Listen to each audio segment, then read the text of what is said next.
And just like force is like water, it finds cracks. So anytime that something isn't work, you're going to lose energy to return back into the ground. Now, you still may be able to run or walk or do the things that you need to do, but you will be less efficient and it will require more muscle force. If you see the 40-year-old woman training for the marathon and they look horrible, it's really hard for them because their body is all over the place and there's energy leaks where they have to require, strange movements or compensation patterns to try and move that 26 miles. Whereas someone who wins it, they're effortless, and that's because the energy is traveling up and down the system. Where someone who is coming in last place, they're all over the place, and that's because there's energy leaks all over the place, and they've expended all of their energy using muscles. So where can we see these leaks? Well, the major parts, and there's others as well, but the foot, the ankle, the hip, combination, the spine, and the neck. So remember, you have to A, protect the neck from breaking when you hit the ground, and B, find a way to move. And when there are leaks, you have to have help from other structures. And sometimes that structure goes into a bone, which is where you get stress fractures. There is no muscle there, and there's a complete collapse, and the bone constantly takes a pounding, and eventually it breaks. It shears apart. So here's an example of someone that has a poor foot, where there's a huge energy leak in his foot. Okay? Now we're looking for something stiff. When it's stiff, you can press. This person, sorry, the PowerPoint is not great for moving film. He's going to get ready to pull. Now he's got a little bit of, there's a slight tension on the run rocket behind him. So we can see he's going to drop into a position where he's going to push. A slight position where he is going to push, and you can see a complete collapse on his left foot. There is no tension in the foot, there is no tension in the ankle, so when he pushes, his whole heel comes to the ground.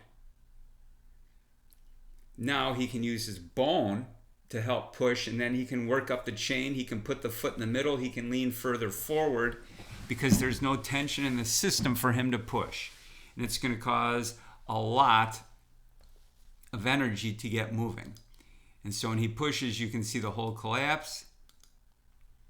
It's looking uglier and uglier every time. Now he is rolled to the back of his foot because there's no tension on there, stiffness on the inside of the foot to press from.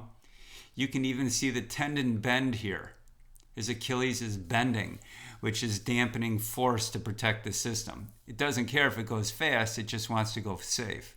And so the safest way to protect the body is to bend the tendon. So when he goes to press, it's going to take a lot of energy. And you can say, well, he's got a great shin angle and all this stuff.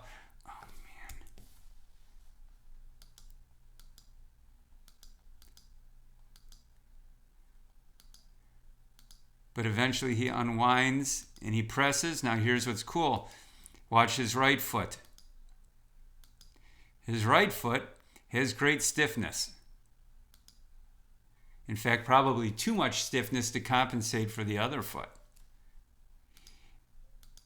But when the second foot hits again, there is no tension in that foot whatsoever. There's no stiffness, and he collapses. And that's when he has to get into a funny position and collapse his upper body and use body weight to lean forward and all these other compensations to get him to go forward to his target. And we'll see this foot hit again here. A good one. And then a collapse. Now eventually when he gets up to speed and his body's in a better position, his foot collapses not as much, but there's still some. So to make that athlete better, we needed to work on the stiffness of his foot and ankle complex on that left side. Here's another athlete, similar situation, where he's going to lack some ankle stiffness, where his foot is in a good position.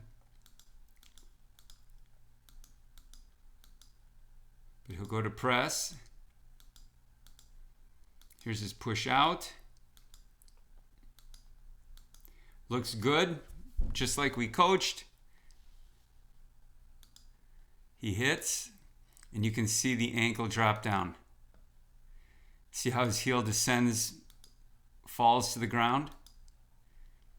So when he goes to push, he actually changes his shin angle to a more vertical fashion because he's got nothing to press on. There's no stiffness there. Second step, just like the previous guy. His body knows there's no rigidity in that ankle, so the whole foot hits the ground. And what's the toughest part of your body? Your heel. It can handle the most force and generate the most force. And that's why it's so strong, is because it's an easy way to dump force if you can't handle it. And then when he gets up, he doesn't need that anymore. I mean, his foot is still hard on the ground because there's no stiffness to it.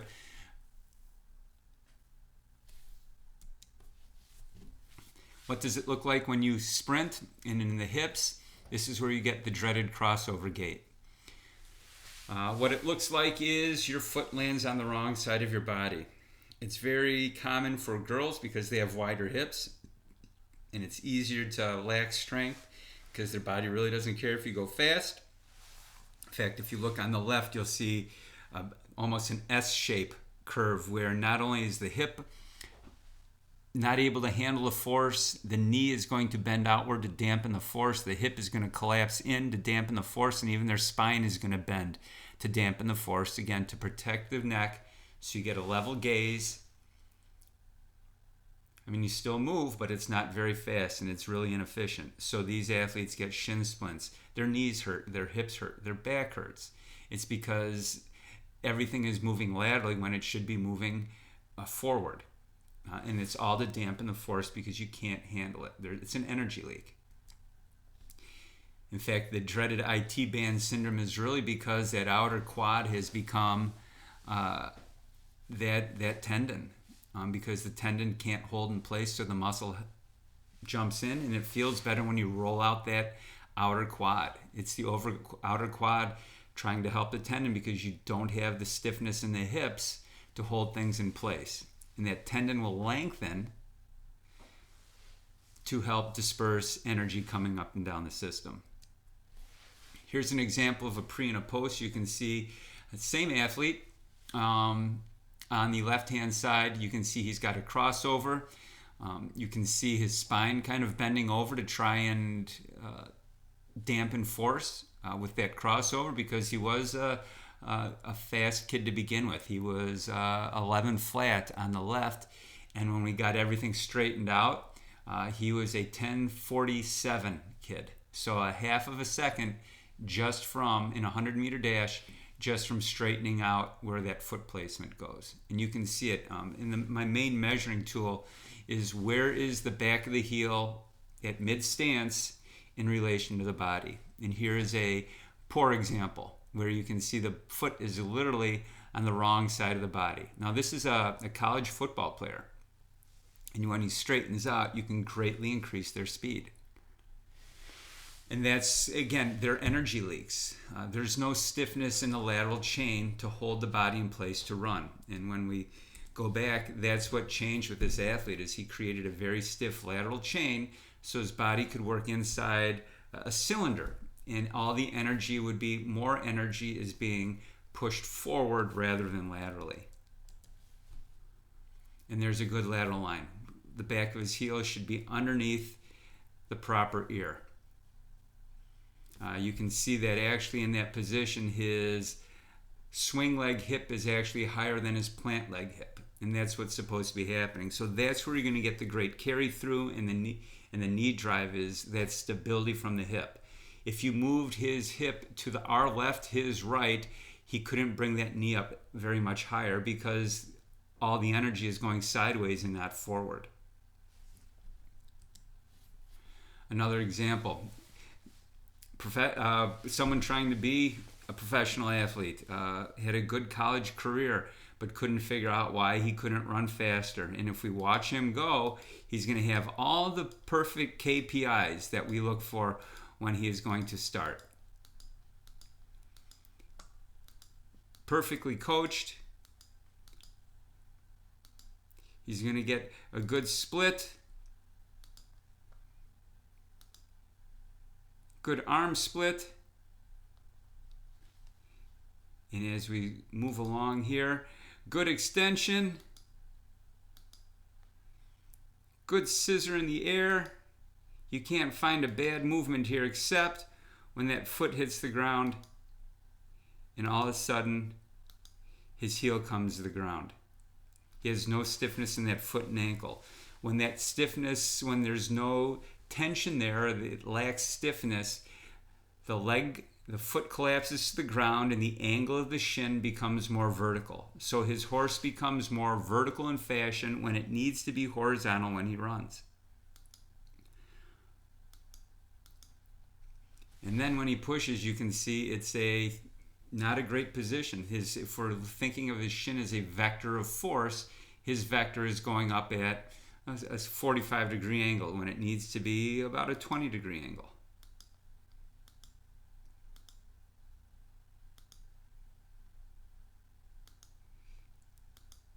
Foot's going to hit and collapse. Not as bad on his left.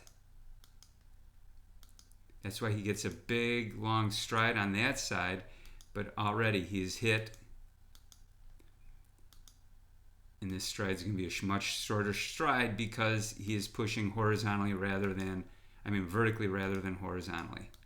And that's an advanced athlete. I mean, you can see it wherever.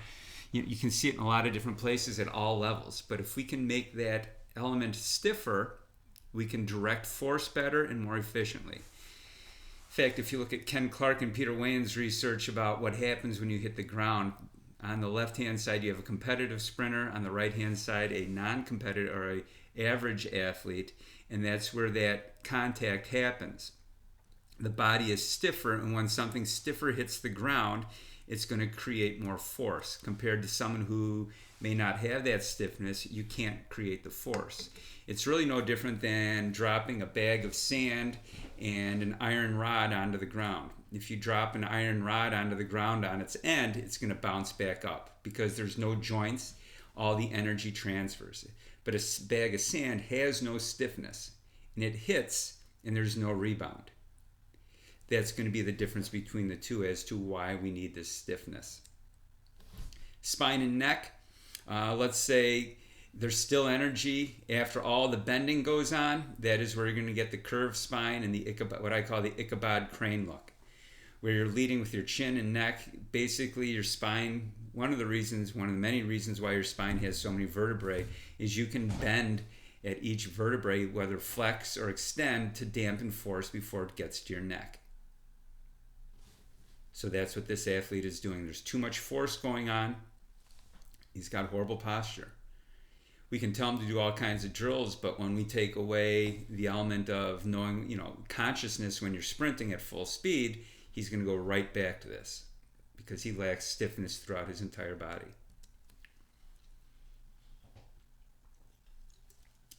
You can also see it in various places. Like I said before, you can have a heel striker.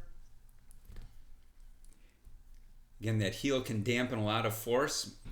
Or if your body thinks it's just too much, it will slow you down. And sometimes your ceiling for speed is going to be a result of the lack of stiffness in your system to protect your neck. Someone that's really stiff, we can see there's very little give along the way. Foot hits. There's still ankle function to move through its phases, to go through all the rockers.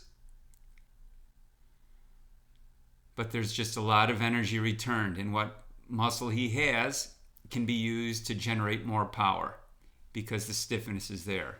Just like a race car, you can have a huge engine in a car, and if it doesn't have good shocks and struts and all the other stuff, it's going to fall apart or not go as fast. A good race car is tight. Or we can see an athlete that's, again, really stiff, and we can watch when she goes to push.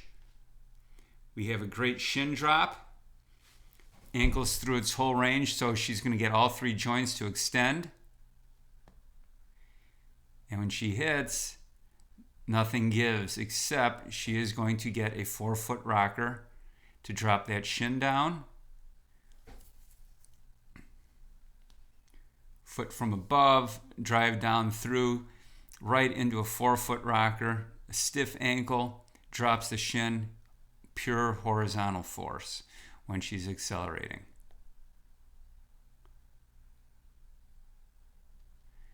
That is perfect.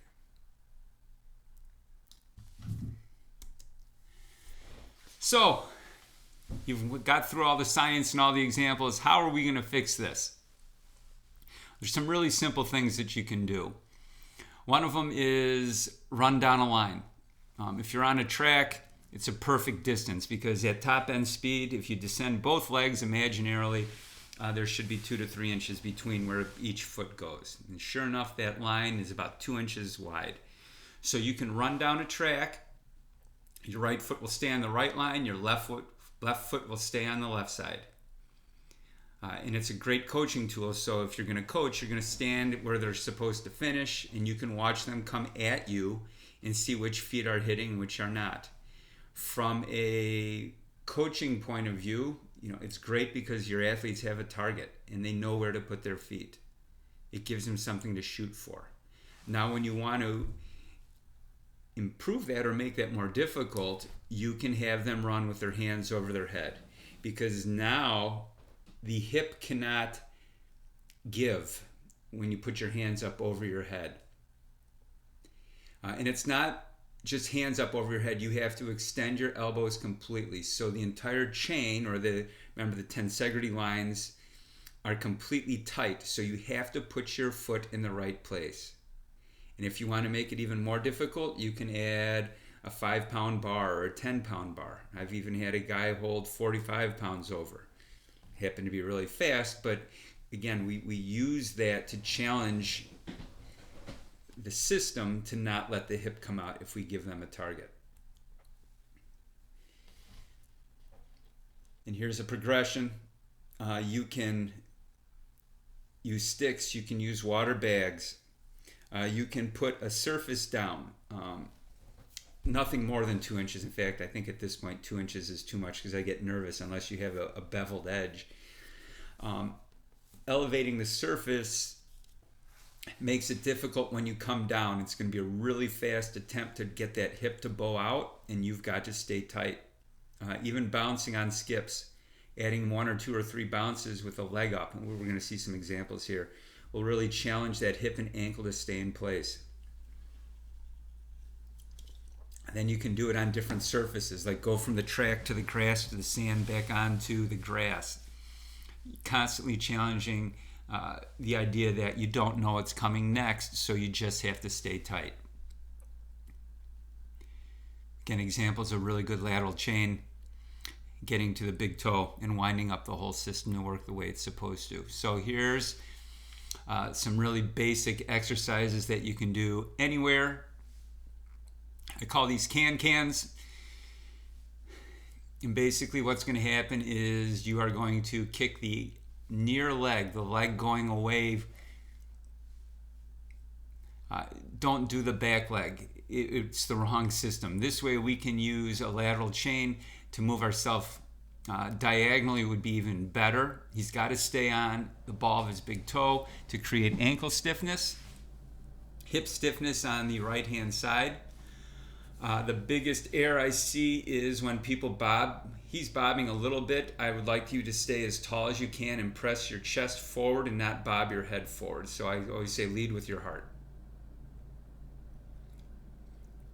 You can go for longer distance. So what I'm showing here for sure, I would say 20 yards is good. You're going to start to challenge with some fatigue with the longer distances, which is okay. Then, as I said before, if we're going to apply those principles, here we are going overhead. He's got a crowbar over his head, which is a nice 5 pounds, and he's going to work his way down his track. If you have more space, you can certainly do diagonal, because then we're challenging that foot to get to the big toe or the inside edge as you move forward. Now we're going to go forward. Same thing, but you're going forward. Don't bob, foot comes up, and then you can challenge it with sticks overhead. Again, diagonal is great too. You can see Marshall naturally trying to get to the instep of his foot, which is what drags him across. Every time that leg comes up, you're going to reach.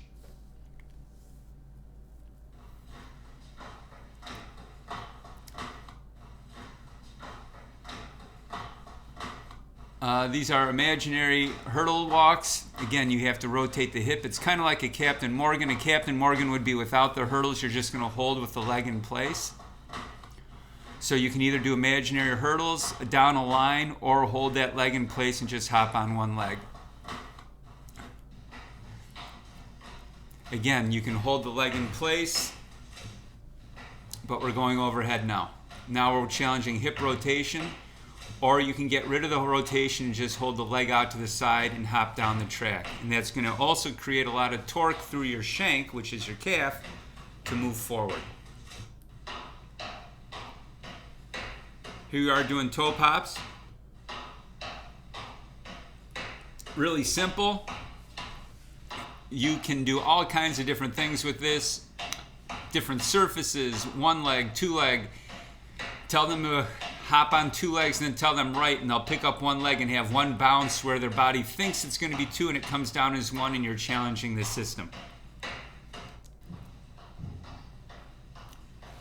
And here we are with stick overhead on a one leg bounce. Challenging hips and feet all together. Perfect world, this would be diagonal to his. If he's on his left leg, he's going to go to the right at a slight angle. I call these 2-to-1 pops. Again, it's a toe pop, but now we're going to add in that knee coming up.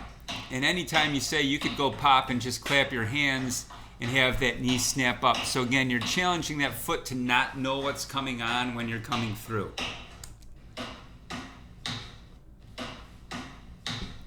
I call these kangaroos. Again, it's just like a little mini bound, but we're trying to step underneath our hip and make our ankle land stiff, but then bend forward and propel up. So it's not a huge big bound, but it's more of a stomp down. This is a little bit of a prime time, similar to, a little bit similar, but our leg is straighter. And now we're looking for the T-force that we know really fast runners have. And so it's a little bit of a bent knee prime time, and your concentration on scissoring that leg down and fast. Higher, Marshall. Hit knee way up. There. Higher, Marshall. These are 1, 2, 3s. There. It's kind of high, but we're going to scissor legs and we're challenging hips and feet. So every time you step, I want the opposite hip to go up. So whenever you stop, and you can do this randomly, the hip that is free will be up higher in the air. And now we're going to add a stick overhead. It's much harder than it looks, and if you want to make it really hard, we can add a water bag.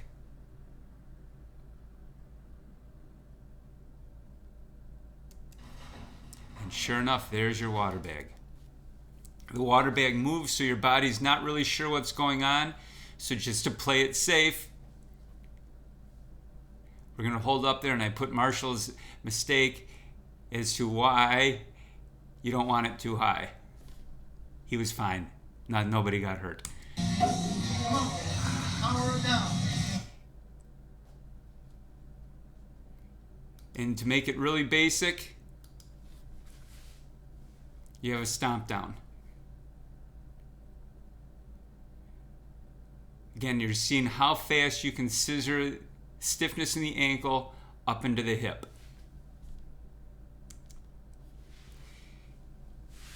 And when that's not enough, you can go into overspeed things.